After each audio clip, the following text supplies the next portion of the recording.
This is TWiT.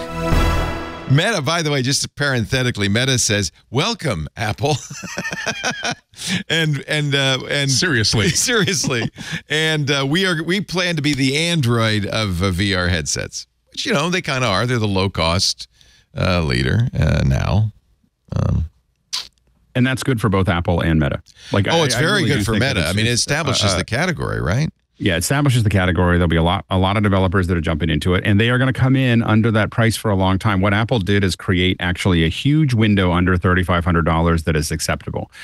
So Meta putting out a $1,500 headset or a $1,000 headset. I got a Meta 2 for $250.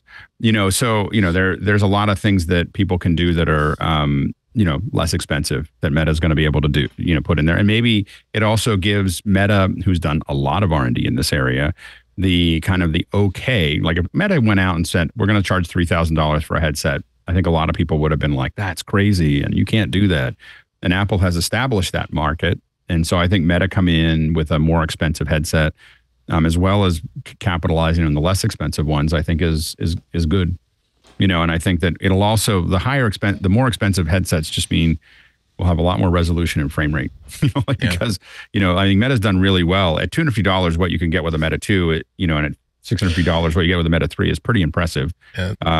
But it's a lot better if you have more money to have more processing. It's just pretty cool that you can say, okay, 35. I don't want the whole wheel of cheese.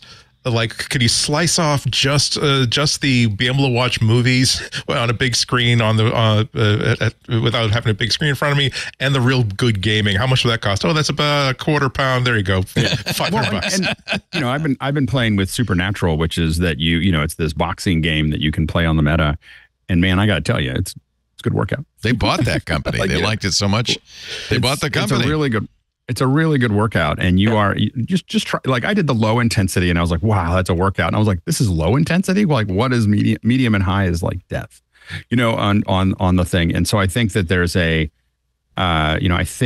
is a lot of utilization that can be done at a lower cost as well. So I think that it's going to be good for both markets. And as a person who generates content for these headsets, be a great time. Do you mind that they get a little sweaty when you work out in them, and they're like that? It's kind of a gross. So there's a rubber. I do them right in the office, right behind here. If I didn't need to take a break, there's a rubber piece that now comes with the Meta Quest, the Quest. So this is a rubber thing that goes over the soft area. So if you're going to work out, you put the rubber thing over it. Yeah. And I'll be honest, it doesn't really affect the. It doesn't lower the experience of using it, but it does increase the length of time you want to use it before it gets really smelly. Because it's a good rubber. You can take it off, wash it, put it back on.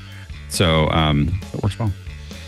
Hey, it's Leo Laporte. If you enjoyed this little snippet of our programming, make sure you check out the full MacBreak Weekly. The link is right down there.